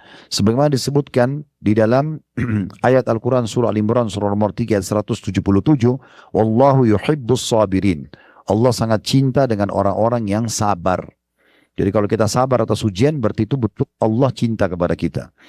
Kemudian di dalam ayat Al-Quran yang lain, surah An-Nahl, surah nomor 16 ayat 96, berbunyi, وَلَا يَجْزِيَنَّ الَّذِينَ صَبَرُوا أَجْرًا بِأَحْسَنِ مَا كَانُوا يَعْمَلُونَ. Sesungguhnya orang-orang yang sabar pasti akan diberikan balasan maksimal dari apa yang telah mereka kerjakan. Dalam surah Az-Zumar, surah nomor 39 ayat 10, إِنَّمَا يُوَفَّى الصَّابِرُونَ أَجْرًا بِغَيْرِ حِسَابٍ. Sesungguhnya orang-orang sabar akan mendapatkan balasan tanpa ada hitungan lagi. Sebagian ulama memaknakan ayat ini, surah Az-Zumar ayat 10 ini, bisa saja dia diuji sakit seminggu, Allah balas dengan 2 tahun kesehatan. Bisa saja Allah uji dia dengan 1 orang menggibah dia atau menyakiti hatinya, tapi Allah balas dengan kebahagiaan 10 tahun, dan seterusnya. Ya, asal kita peka melihat, kita akan melihat banyak sekali nikmat-nikmat yang Allah berikan di saat ujian itu datang. Kemudian di dalam ayat juga surah Al-Baqarah surah nomor 2 ayat 177 Allah berfirman was-sabirina fil ba'sa'i wad-dharra'i wa hinal ba's ulaika alladziina shadaqu wa ulaika humul muttaqun. Dan orang-orang yang sabar pada saat dalam keadaan kesempitan, betul dalam ada masalah sempit dia sabar, dan juga dalam penderitaan, dan juga dalam peperangan. Mereka adalah orang-orang yang benar dengan imannya, dan mereka adalah orang-orang yang bertakwa. Dalam surah Ar-Ra'd, surah nomor 13, ayat 23 sampai 24, Allah memastikan ahli surga nanti, dan insya Allah semoga kita termasuk. Kalau kita masuk di surga nanti, Bapak Ibu akan saksikan firman Allah ini benar. Kita akan dengar dari lisan para malaikat yang menyambut orang-orang beriman yang masuk dalam surga dengan perkataan ini. Ya, kata Allah, wal malaikatu yadkhuluna alaihim min kulli babin salamun alaikum bima sabartum fa ni'ma uqbad dar. Dan para malaikat nanti akan masuk ke pintu-pintu istana orang-orang di surga, seraya mereka mengatakan kesejahteraan untuk kalian atas kesabaran kalian. Jadi di surga masuk itu, malaikat akan bilang itu, atas kesabaran kalian, dan inilah sebaik-baik balasan, sebaik-baik tempat balasan gitu ya. Dari ayat ini ulama mengatakan sabar dibagi menjadi 3 keadaan. Ada sabar dalam mengerjakan ketaatan, seperti kita sholat malam, kita bersedekah, kita baca Quran, semua ini butuh kesabaran dalam mengerjakan ibadah. Mungkin kita sholat malam kita masih ngantuk, mungkin sedekah kita masih butuh dan segala macam. Yang kedua, sabar dalam meninggalkan dosa. Setiap orang di antara kita pasti punya peluang bermaksiat, tapi bagaimana dia sabar tidak melakukannya. Ini juga sabar. Yang ketiga, baru sabar dalam ujian harian. Gangguan orang, kurangnya harta, dan seterusnya. Nah ini, sabar yang ketiga ini sabar yang terendah sebenarnya. Banyak orang cuma pikir, oh sabar itu yang penting kalau ada ujian datang lalu dia sabar. Sebenarnya bukan itu. Ini level ketiganya. Level pertamanya itu sabar dalam mengerjakan ketaatan. Yang kedua, sabar dalam meninggalkan maksiat. Baru kemudian sabar atas ujian harian. Yang ketiga, Bapak Ibu kalau ada ujian memperbanyak kalimat istirja. Selalu ulangi inna lillahi wa inna ilaihi raji'un. Sebagaimana Allah sebutkan dalam surah Al-Baqarah ayat 155 sampai 157. 155-nya di akhir ayatnya, wabasyiris sabirin, sampaikan berita gembira kepada orang-orang yang sabar. 156-nya, alladzina idza asabathum musibatun qalu inna lillahi wa inna ilaihi raji'un. Mereka yang kalau diberikan ujian, maka mereka mengatakan kami milik Allah, kami akan kembali kepada Allah. Ayat 157-nya, ulaika alaihim salawatu min rabbihim wa rahmah wa ulaika humul muttaqun. Wa ulaika humul muhtadun. Mereka adalah orang-orang yang mendapatkan keberkahan yang sempurna atau jalan keluar dari permasalahan mereka, dan mereka orang yang mendapatkan rahmat atau kasih sayang Allah, dan mereka adalah orang-orang yang mendapatkan petunjuk. Jadi sering mengucapkan inna lillahi wa inna ilaihi raji'un. Dalam sebuah hadis yang sahih ada tambahan doanya selain kalimat istirja ini, yaitu hadis kata Nabi SAW, ma min abdin tusibu musibatun. Tidak ada seorang hamba yang ditimpa ujian atau musibah dalam hidupnya, fayaqul, lalu dia mengatakan inna lillahi wa inna ilaihi raji'un, kami milik Allah, kami akan kembali kepada Allah. Allahumma jurni fi musibati, ya Allah berikanlah aku pahala dari musibahku ini, wa akhlif li khaira minha, dan gantikan aku yang lebih baik darinya, illa ajarahullahu fi musibatihi wa akhlafa lahu khaira minha, kecuali Allah akan berikan balasan pahala melimpah dari musibahnya itu, dan Allah akan gantikan untuk yang lebih baik. Diriwayatkan oleh Imam Muslim. Kalau pernah dengar nama istri Nabi Ummu Salamah. Ummu Salamah ini anak pertamanya namanya Salamah, makanya dipanggil Ummu Salamah. Suaminya dikenal dengan Abu Salamah. Ini orang soleh. Abu Salamah meninggal dunia. Sementara Ummu Salamah lagi hijrah ke Ethiopia waktu itu. Meninggallah Abu Salamah di awal-awal Islam. Dan Ummu Salamah merasa kehilangan. Dan dia masih muda. Dia khawatir fitnah. Dia ingin menikah lagi. Lalu dia mengatakan, sampailah kepadaku hadis ini. Hadis Nabi. Siapa yang ada dalam musibah dia baca inna lillahi wa inna ilaihi raji'un, Allah ma'jurni fi musibati wa khuluf li khairan minha. Yang tadi Nabi katakan, siapa yang ditimpa musibah mengatakan aku milik Allah, aku kembali kepada Allah, ya Allah berikan aku pahala atas musibahku ini dan gantikan aku lebih baik, pasti Allah akan berikan pahala dan gantikan lebih baik. Dia mengatakan saya mengamalkan doa ini 3 bulan. Dan saya terus bertanya-tanya, siapa penggantinya Abu Salamah? Waktu itu Abu Salamah itu selevel Abu Bakar. Imannya sangat bagus gitu. Dan umat Islam masih dihitung jari. Di Mekah itu Bapak Ibu sekalian 13 tahun yang masuk Islam cuma 153 orang. 13 tahun ya. Nanti di fase Madinah baru banyak masuk Islam. 153 ini dibagi 2 lagi. 70 orang tinggal di Mekah. 83-nya hijrah ke Ethiopia. Jadi jumlahnya sedikit. Maka dia bilang 3 bulan saya amalkan doa ini. Saya terus bertanya siapa pengganti lebih baik dari ya Abu Salamah. Ternyata dia bilang setelah 3 bulan saya amalkan, saya dilamar oleh Rasulullah SAW dan saya tahu Rasulullah lebih baik daripada Abu Salamah. Jadi memang ini penggantian yang lebih baik. Tentu ini cuma sebagai contoh masalah pernikahan, tapi bisa dalam banyak hal. harta yang hilang, piutang kita yang belum dibayar, gangguan orang. Bapak Ibu, kalau kita menggunakan akidah kita, keyakinan kepada Allah SWT, kalau Allah maha melihat, Allah maha kuasa, maka yakin Bapak Ibu sekalian Allah akan menolong kita. Ya. Ini berapa kali kami perhatikan dalam hidup kami gitu. Berapa kali banyak murid-murid kami yang bertanya juga, Ustadz gimana ya Ustadz bisa sabar? Saya lihat Ustadz begini dan begitu.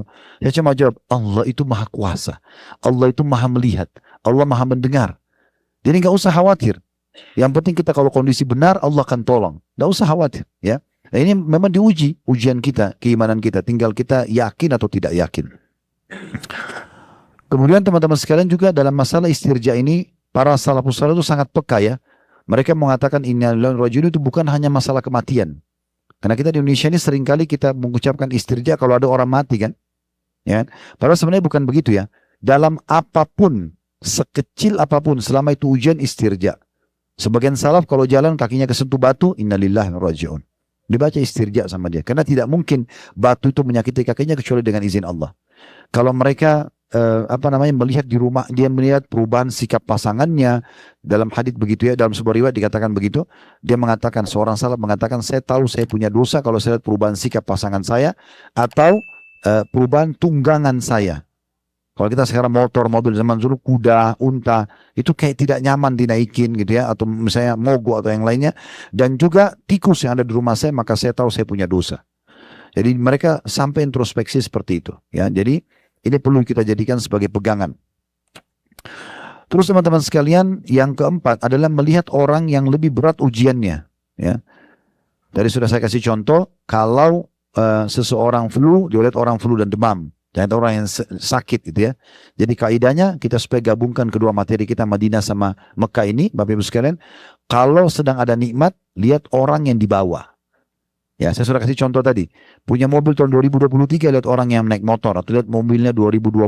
Jadi kita selalu bersyukur. Kita punya rumah ukurannya 60. Jangan lihat orang yang punya rumah 100 meter atau 200 meter. Kita lihat orang yang punya tipe 36 misalnya. Maka kita selalu bersyukur karena lihat orang yang di bawah. Kalau ujian, kita lihat orang yang di atas kita. Yang lebih berat dari kita. Maka kita akan bisa bersabar. Dan yang paling baik kalau Anda mau praktekkan adalah ajaran Nabi SAW. Kita melihat musibahnya Nabi. Nah ini musibahnya Nabi ya. Sebagaimana Nabi SAW mengatakan ya. Di dalam sebuah hadis yang beliau mengatakan. Man azamat musibatuhu. Siapa yang merasa betul-betul terbebani dengan musibahnya. Falyadhkur musibati. Maka segera dia ingat musibah yang menimpahku. Nabi ditimpa musibah nanti akan kita ceritakan ya. Fa innaha ya. Sayuhawwinu alaihi musibatuhu. Karena itu pasti akan meringankan musibah dia. Diriwayatkan oleh Ibnu Abdul Bar dalam Bahjatul Majalis di halaman 259. Dan ini memang sebuah hal yang perlu kita jadikan sebagai prinsip kita. Dan disebutkan tentunya di dalam kisah Nabi Muhammad SAW. Musibah pertama dalam hidup beliau itu adalah meninggalnya kedua orang tuanya waktu masih kecil. Beliau sudah jadi yatim pada saat di perut ibunya. 6 bulan meninggal Abdullah ayahnya. Jadi lahir sudah yatim ya. Baru 6 tahun baru bayi sudah dibawa ibunya titipkan ke Halimah Sa'diyah. Halimah Sa'diyah itu di sini, di Taif ya. Di kota Hada ya. Suku Sa'diyah di sini sampai sekarang masih ada. Jadi Nabi SAW waktu masih bayi ditaruh di sini oleh ibunya. Bayangkan bayi pisah sama ibunya. Waktu itu ada tradisi orang-orang Arab, mereka suka menitipkan anaknya pada wanita Badui karena dianggap lebih sehat. Sehingga asinya sehat dan anak itu jadi sehat. Juga untuk menjaga bahasa Arab Fusha. Bahasa Arab asli itu dipakai sama orang-orang Badui. Al-Quran itu bahasa Arab Fusha. Jadi bahasa Arab asli itu seperti bahasa Al-Quran gitu ya. Itu untuk menjaga itu. Bayangkan masih bayi pisah sama ibunya. Dan Nabi pisah sama ibunya 6 tahun. Ya, biasanya bayi disusui 2 tahun. Tapi begitu Halimah Sa'diyah membawa Nabi ke perkampungannya. Tiba-tiba untanya yang kurus sama dombanya jadi gemuk. Dan yang betinanya ngandung lalu melahirkan banyak anak. Badannya jadi sehat, hartanya jadi melimpah. Halimah jadi terkaya di sukunya karena membawa bayinya Nabi Muhammad SAW. Makanya itu sudah 2 tahun dia tidak mau kembalikan ke Aminah. Dia datang ke Mekah, kalau dia mengatakan bayi anda sehat, kami jaga dan segala macam. Tolong biarkan Muhammad bersama kami. Akhirnya Aminah mengizinkan sampai 6 tahun. Nah, kapan Halimah kembalikan? Waktu dada Nabi sudah dibelah oleh malaikat. Lalu Halimah ketakutan, dikembalikanlah kepada Aminah. 6 tahun itu baru ketemu sama ibunya. Beberapa hari dibawa ke Madinah, ketemu sama suku Najjar. Itu di Madinah suku ibunya Nabi SAW. Pulang ke Madinah, ke Mekah, di tengah jalan namanya Rabwah, kurang lebih berapa puluh kilometer dari Mekah. Dari Mekah, itu Aminah meninggal dunia di 6 tahun. Jadi sudah tidak punya ibu dan ayah di umur 6 tahun. Mungkin kita masih punya orang tua sampai sekarang misalnya. Atau ada orang yang meninggal orang tuanya tapi mungkin tidak seperti Nabi. Ini masih di rahim ibu. Dan orang kalau tidak ada ayahnya berarti tidak ada walinya. Tidak ada penopang yang akan menafkahi keluarga, kan begitu. Nah ini ujian. Kemudian Nabi SAW mulai dibesarkan oleh kakeknya. Dan hanya 2 tahun saja, masih 2 tahun sampai 8 tahun, beliau sudah harus menghadapi lagi kematian kakeknya, Abdul Muttalib. Dipindah, disponsori oleh pamannya Abu Talib, umur 8 sampai beliau menikah umur 25 tahun. Abu Talib ini pamannya, orang yang susah hidupnya dan punya anak banyak. Akhirnya memaksa Nabi SAW, tanda kutip sini ya, keadaan memaksa harus bekerja. Dari umur 8 tahun, beliau sudah kerja mengembala kambing. Dan pekerjaan pengembalaan kambing di Mekah ini adalah pekerjaan yang memang membutuhkan amanah dan keterampilan. Waktu itu pekerjaan bagus gitu ya. Karena kita bawa domba-domba orang, digembalakan di padang pasir, sehari dibutuh dibawa pulang, dihitung per kepala kambing itu, lalu dikasih gaji langsung. Maka pekerjaan itu eksklusif pada saat itu ya. Dan tidak sembarang orang mau diamanahkan domba-dombanya. Nabi SAW mulai bekerja dari umur 8 tahun sampai umur 21 tahun. Ada riwayat lain mengatakan sampai 25 tahun. Jadi kurang lebih berjalan 13 tahun dari masa hidup Nabi. Dari umur 8 sampai 21, riwayat lain sampai 25 ya, tahun itu beliau mengembala kambing. Setelah itu, karena ini harus membantu membiayai pamannya. Ini ujian, masih 8 tahun sudah bekerja. Walaupun di kelas kami, Ghazwa Academy, kalau ada yang ikut kemarin kami buat di Jakarta, ini kadang-kadang 2 bulan sekali kita buat kelas bisnis ya, seminar sehari. Dari jam 8 sampai jam 5 sore, bicara masalah bisnis dan Islam saja. Itu kita jelaskan ini sebuah kelebihan buat Nabi. Ternyata masih 8 tahun sudah bekerja gitu ya. Berarti menandakan memang Islam adalah agama bergerak, agama produktif ya, dan agama kreatif. Di umur 21 tahun atau 25 tahun beliau masuk pindah ke bisnis. Nah disitulah mulai berkembang. Beliau alihkan dari profesi dari pengembala kambing menjadi ya seorang pebisnis gitu kan. Lalu sukses sampai menikah dengan Khadijah dan sampai masa kenabian ya, sampai masa kenabian 40 tahun.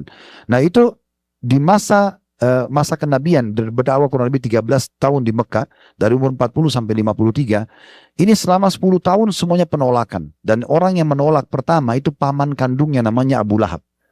Ya Allah sebutkan dalam surah Masad, tabbat yada Abi Lahab watab, itu ya, itu paman kandungnya. Karena ada 4 orang paman Nabi hidup di masa kenabian, 2 beriman, 2 kafir. Yang beriman adalah Hamzah dan Abbas radhiyallahu anhuma, yang kafir adalah Abu Talib dan Abu Lahab. Nah, Abu Lahab ini, Bapak Ibu sekalian, waktu itu anak laki-lakinya menikah dengan anak perempuannya Nabi. Waktu Nabi dinobatkan jadi Nabi dan mengikrarkan jadi Nabi, Abu Lahab langsung membenci tanpa sebab dan menyuruh anak laki-lakinya menceraikan anak perempuannya Nabi. Ini ujian, gitu kan? Ujian luar biasa. Waktu itu tiba-tiba anak Nabi jadi janda padahal orang-orang mulia. Walaupun nanti Allah SWT nikahkan anaknya dengan ya Utsman bin Affan. Tentu laki-laki yang lebih baik daripada anaknya Abu Lahab. Tapi itu ujian. Dan subhanallah, Allah karuniai anak, tadi saya sebutkan di kisahnya Khadijah. Dari Khadijah berapa anak? 6. 2 laki-laki dan 4 perempuan. Laki-lakinya Qasim dan Abdullah. Ini meninggal, bayangkan ya, 6 ini anak, semuanya meninggal di masa hidup Nabi kecuali 1. Cuma Fatimah saja yang meninggal setelah Nabi meninggal. Semuanya meninggal. Termasuk Ibrahim dari istri yang lain bernama Maria meninggal juga di masa hidupnya Nabi. Siapa di antara kita teman-teman bisa nahan, sabar, punya anak 7, meninggal semua di masa hidup kita, cuma 1 yang hidup. Itu ujian yang berat. Karena Abdullah meninggal dan Qasim di masa hidup Nabi. Ibrahim juga anaknya dari istri yang lain Maria meninggal. Sampai waktu meninggal Ibrahim setelah 2 kakaknya Abdullah dan Qasim meninggal, beliau tetesin air mata dan beliau mengatakan, wahai Ibrahim, sesungguhnya kami sedih berpisah denganmu, tapi kami tidak akan mengucapkan kecuali membuat Tuhan kami ridho. Maksudnya kami menerima ini. 4 anak perempuannya juga 3-nya meninggal di masa hidup beliau. Zainab, Ruqayyah dan Ummu Kalthum. Yang hidup cuma Fatimah. Jadi dari 7 anak, 6 meninggal di masa hidup beliau. Setelah 10 tahun berdakwah, ditopang oleh istrinya Khadijah yang kaya raya dengan hartanya dan dukungannya, meninggal. Pamannya Abu Talib yang dukung dakwah dalam kondisi dia kafir tapi dukung dakwah juga meninggal. Dikenal 10 tahun masa kenabian di Mekah tuh, ya, itu dikenal dengan Amul Huzun, tahun kesedihan. Akhirnya Allah hibur Nabi dengan kejadian Isra dan Mi'raj. Dan juga masuk Islamnya jin Nusaybin. Ini ada kisah kami sampaikan di Sirah Nabawi. Tapi ini ujian dalam hidup Nabi SAW. Kemudian beliau hijrah ke Madinah. Tahu cara hijrahnya kan? Bagaimana Nabi SAW melarikan diri. Tadinya mau dibunuh oleh orang-orang Quraisy, tapi Allah selamatkan. Ini ujian. Di Mekah itu, sementara beliau tawaf, langsung dicaci maki. Beliau pernah sholat, dituangkan kotoran unta di atas kepala beliau. Pernah sholat, diinjak batang leher Nabi sampai susah bernafas. Gitu kan? Beliau pernah dikeroyokin oleh banyak orang Quraisy yang Abu Bakar datang lalu melawan orang Quraisy dengan pedangnya lalu mengatakan, apakah kalian akan membunuh seseorang yang hanya mengatakan Tuhanku Allah? Ya, jadi begitu ya, banyak sekali ujiannya. Sampai beliau hijrah ke Madinah, harus sembunyi di Gar Thur, ya, Gua Thur. Tadi kan kita ke Jabal Nur ya. Ada gua yang lain, lawan arahnya Madinah. Beliau sembunyi 3 hari di sana, ya, untuk menyelamatkan diri. Setelah tiba di Madinah, sudah punya kerajaan, ya. Beliau sudah punya, bahkan punya, setelah Khadijah meninggal, punya beberapa orang istri. Nabi SAW memiliki 9 orang istri, ya, setelah Khadijah meninggal. Dan ada semua hidup bersama beliau. Sauda, ya, Juwairiyah, kemudian Sofia, banyak istri Nabi, Hafsah, Aisyah, semuanya istri Nabi mendampinginya. Sudah punya pasangan hidup, kemudian punya anak dari Maria Ibrahim, kemudian punya rumah, punya masjid, punya kerajaan semua. Apakah Nabi selamat dari ujian? Enggak. Masih disakiti oleh orang-orang kafir, ya, orang-orang munafik di Madinah. Menyakiti terus Nabi SAW. Kalau Bapak Ibu mendengarkan kajian Sirah Nabawi kami tentang perang Tabuk, ya, peperangan terakhir Nabi, itu beliau keluar 30.000 pasukan mengepung benteng Romawi di daerah Tabuk, ya, sekitar 1 jam naik pesawat kalau dari Jeddah. Itu masih ada sampai sekarang peninggalan benteng Romawi di sana, tapi memang tidak terjadi peperangan. Karena waktu itu Heraklius, rajanya Romawi, tidak berani keluar menemui Nabi. Dia bilang sama pasukannya, ini yang di depan istana, di depan benteng kita ini adalah seorang Nabi. Kalau kita lawan pasti kita kalah. Karena Heraklius ini orang pendeta. Dia sempat masuk Islam lalu dia murtad, gitu kan. Maka tidak jadi perang antara Muslim Nabi sama orang-orang Nasrani, tapi para ulama mengatakan perang Tabuk adalah peperangan sebenarnya antara Muslimin sama orang-orang munafik.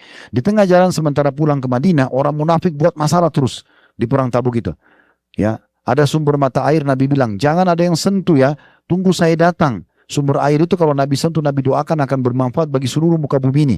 Orang munafik datang sengaja ngambil air mengganggu itu, sehingga mata air itu berkurang. Ya, kemudian waktu unta Nabi hilang, Nabi bilang coba cari unta saya. Ada orang munafik bilang apa? Ini aja yang mengaku Nabi, untanya aja hilang dia nggak tahu.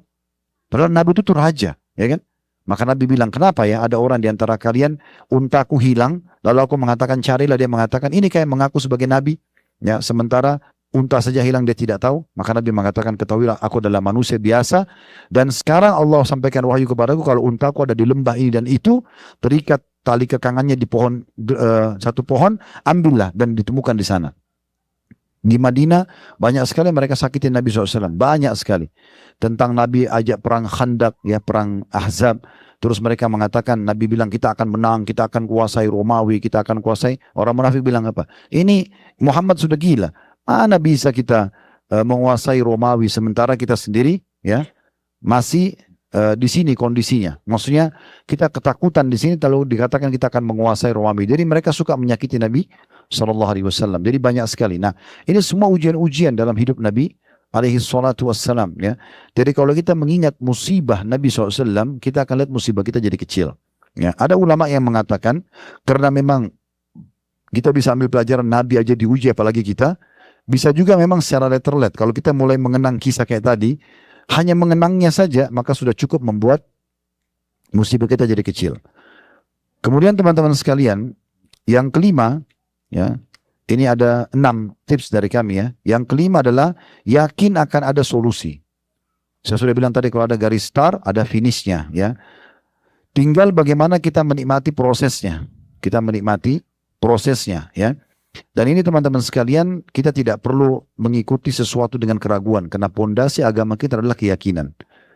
Bapak Ibu, yang membuat maksimal pahala kita dapat kalau Anda yakin sama Allah.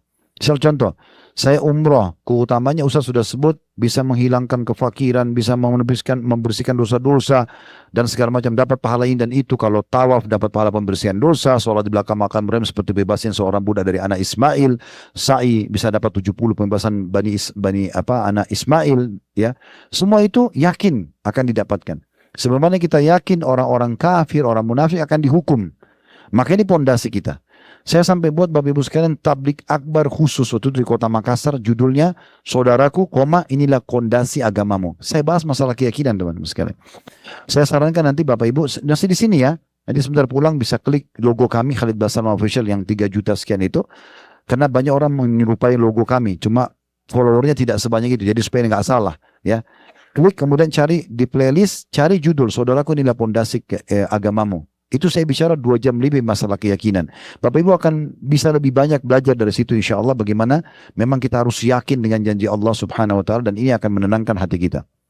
Kemudian yang terakhir, yang keenam adalah kita yakin teman-teman sekalian dengan janji Allah Subhanahu Wa Taala, fa inna ma'al usri yusra, di setiap kesulitan maka ada kemudahan, dan inna ma'al usri yusra, pasti setiap kesulitan ada kemudahan. Dan Nabi SAW mengatakan la yagliba usrun yusrain, tidak mungkin satu kesulitan bisa mengalahkan 2 kemudahan. Karena dalam ayat ini Allah ulangi 2 kali kemudahan. Sekarang kita tutup teman-teman sekalian dengan sedikit saja perkataan salaf ya. Ada mungkin 2 atau 3 saja perkataan salaf supaya kita lihat bagaimana mereka berpegang pada ya poin-poin yang kita sudah sampaikan tadi. Yang pertama perkataan sahabat Abu Darda radhiyallahu anhu, beliau mengatakan, apabila Allah menetapkan satu takdir ya, keputusan, maka yang paling dicintai adalah meridhoi takdirnya. Misalnya kita sakit, kita diuji apa, kita harus tahu ini ujian, dan ujian pasti nggak enak, ya. Jadi nggak ada ujian enak gitu. Enak itu nikmat berarti. Kalau ujian namanya pasti nggak enak. Nah, kita ridho dulu dengan itu. Oh, Allah lagi uji saya. Tinggal kita pikirkan jalan keluarnya, ya. Kemudian yang kedua, perkataan Fudail bin Iyad rahimahullah. Ini salah satu ulama tabi'in dulu berkata begini. Dia berkata pada seseorang yang sibuk mengeluhkan cobaannya. Hampir semua orang dia sampaikan, saya mau cerita ya. Semua orang disampaikan masalahnya dia. Bagaimana mungkin engkau mengadukan yang merahmatimu kepada orang yang tidak memberikan rahmat kepadamu? Maksudnya bagaimana bisa kau keluhkan Allah kepada manusia? Sebagian juga ulama menimpali perkataan seraya mengatakan kalau kita cerita sama manusia yang bukan ahlinya. Ahli itu gini, sakit sama dokter. Dan kita cuma menyampaikan konsultasi kita. Masalah agama sama ustadz atau ustadzah. Kalau curhat hanya kepada Allah Subhanahu Wa Taala, mau tuangkan semua cerita itu dalam sujud, dalam doa. Itu yang benar. Nah di sini kalau kita mengadukan pada manusia, kita curhat sama manusia, maka kalau di depan mata kita itu adalah orang yang mencintai kita, kayak kedua orang tua misalnya, kita sebenarnya menambah beban. Khawatir malah masuk ke bab durhaka, gitu kan? Mereka jadi kepikiran, mereka jadi gini. Apalagi sebagian anak, subhanallah, lagi ada masalah cerita sama orang tuanya. Tapi kalau sudah baikan sama suami atau istrinya, tidak cerita sama orang tuanya. Para orang tuanya sudah kepikiran, gitu kan? Ini pernah terjadi di kerabat kami. Saya pada masalah datang ke orang tua kami cerita. Begitu selesai, nggak pernah muncul-muncul. Tiba-tiba sudah gandengan tangan, sudah ada masalah. Nanti ada masalah baru kembali lagi. Ini membebankan orang-orang, gitu kan? Atau di depan mata kita musuh, maka dia senang mendengar itu. Dia pikir itu peluang. Oleh karena itu jangan cerita sama siapa-siapa. Salah satu ciri kaum salaf Bapak Ibu sekalian, mereka tidak pernah ditahu ujiannya. Ya, kecuali memang yang ujian itu semua orang dengar itu lain. Tapi kalau orang tidak tahu, orang lihat sepertinya tidak punya masalah. Padahal sebenarnya masalahnya banyak. Itu ciri orang beriman. Kalau kita sudah tahu orang ini, setiap orang diceritakan, saya mau cerita sama kamu tapi jangan cerita sama orang. Tapi dia cerita sama semua orang begitu. Ya sama juga bohong. Ada orang subhanallah jalan, maaf ini bahasa saya supaya mudah difahami, seperti tidak berbusana lagi Bapak Ibu sekalian. Karena semua masalahnya orang tahu. Karena semua orang diceritakan sama dia. Walaupun dia titip pesan, jangan cerita ya. Tapi sudah 10 orang disampaikan. Apa pepatah bahasa Arab mengatakan kurang lebih artinya ya. Kalau engkau titipkan emas pada orang, pastikan tidak akan bertambah. Tapi kalau engkau titipkan kata-kata pada orang, pastikan bertambah. Kita tuh emas nih 1 kilo sama orang. Nggak mungkin orang itu tiba-tiba tambahin buat kita ini 1,5 kilo. Nggak mungkin. Tapi kalau kata-kata, saya cerita ya, kita cerita nih 10 kata. Dia akan jadikan 12 nanti. Orang yang kedua 15, lagi tambah banyak. Jadi nggak bisa. Ya, oleh karena itu teman-teman kontrol diri kita. Ada sebagian salaf, matanya buta, nggak melihat sebelah kanan, nggak ada yang tahu kecuali tabibnya saja. Dia diam saja. Karena dia sama orang juga gak ada manfaatnya. Kalau orang dicintai maka jadi beban buat dia. Kalau musuh maka jadi senjata. Jadi dia jalan seperti orang normal. Dia rahasiakan mata kanannya yang rusak. Ada satu anak muda berkeluh kesah dalam kehidupannya. Lalu dipanggil sama dia. Sini kamu. Dipanggil. Di pengajiannya dipanggil. Ini. Kau lihat mata saya ini. Mata saya sudah 30 atau 40 tahun tidak melihat. Tapi tidak ada yang tahu kecuali antara saya sama Allah sama ada tabibnya dia yang pernah dia konsultasi saja. Jadi untuk apa kita cerita sama orang? Gitu kan? Gak ada manfaatnya.